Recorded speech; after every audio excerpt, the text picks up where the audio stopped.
This video we will sum up the result of these bloody weeks. We will break down how the world ended up on the brink of an energy collapse, why relations between the United States and Europe have developed a crack that can no longer be repaired, and how Donald Trump is using this war and his power game ahead of the upcoming election. Let's go.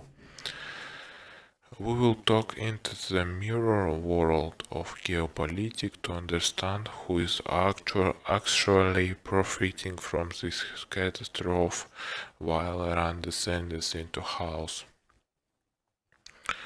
To understand why miles started flying on February 28, 2026, we need to go back.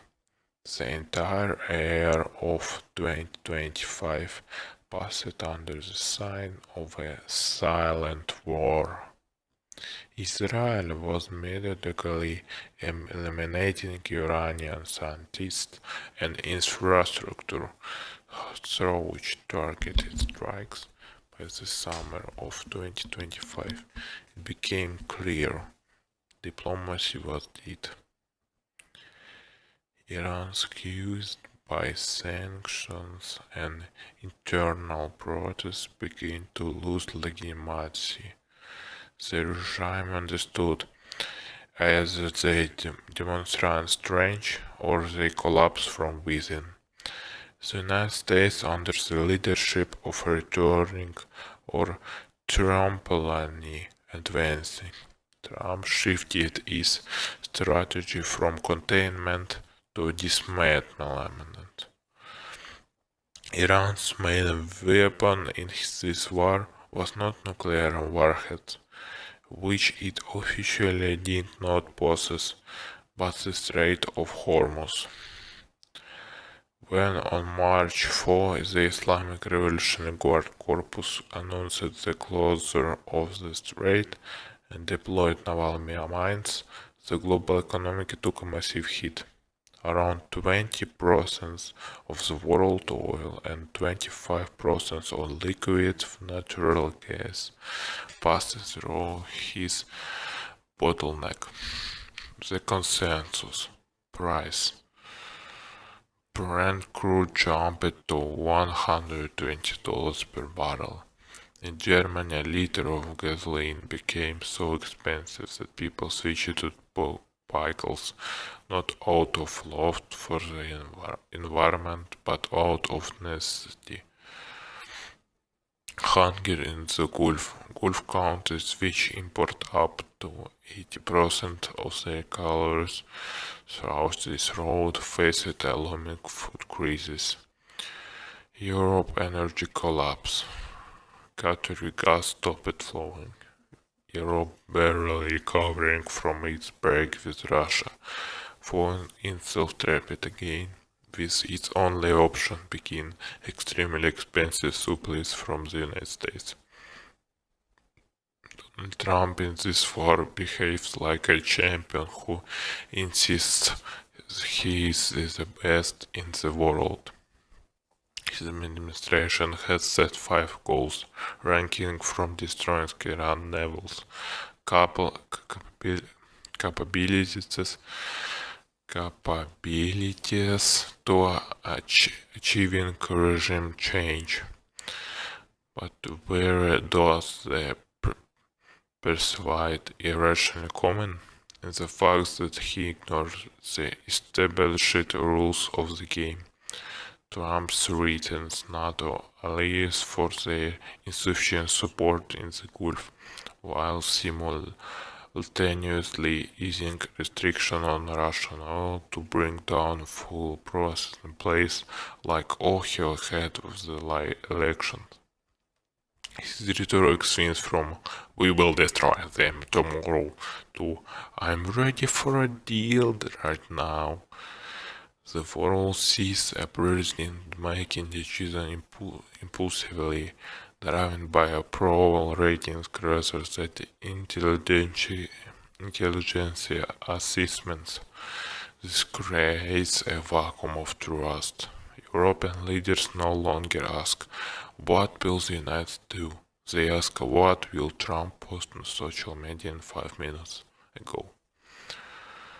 The Greenland situation has only further strained relations between Europe and the United States, and now it is fair to say that their alliance is close to breaking point. While Iran burns, others are counting their profits. Who benefit? Russia.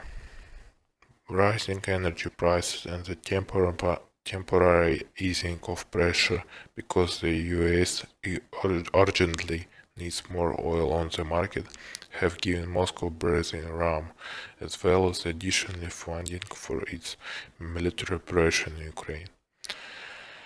China. Beijing has taken the position of peaceful observer. While the United States spends trillions on missiles, China quickly negotiates oil supplies that bypass vulnerable roads and stretch its influence across the global south. Israel. Jerusalem has achieved this strategic objective. Its main existing rival is paralyzed, and proxy forces like Hezbollah are cut off from funding. The break is Europe. For the European Union, this war has been a disaster. Leaders like Macron and Starmer have openly stated that the United States dragged them into a conflict that is destroying European industry. For the first time in decades, Brussels is seriously discussing the creation of military forces fully independent from Washington. The 2026 midterm elections are approaching. Trump is using this war as both a shield and a sword. On one hand, he presents the defeat of Khamenei as the great triumph of America. On the other, when gas price hit voters' wallets, he blames slow Democrats and ungrateful Europe. There are already warning things. The Trump administration is hitting that due to the state of emergency. Voting rules could be altered. The war in Iran has become the perfect justification for tightening control within the United States itself. American society is more divided than ever. Some see Trump as a savior who stopped nuclear tyranny. Others see him as an arsonist burning the future for the sake of ratings. So what are the results? Iran as a regional power has effectively chosen to exist in its previous form. But is it really a victory? What we are left with a destabilization in the region, an angry Europe, a strange China, and a global economic hunting by the street. The war of 2026 has shown that old alliance no longer functions, and then a single person in the White House can reshape the lives of billions in a single evening. Functions. And then a single person in the White House can reshape the lives of billions in a the Iranian campaign might be over, but its consequences will be felt over an entire decade. Tomorrow will come. Gas price might drop by a few cents, but the sense of security in this world is not coming back.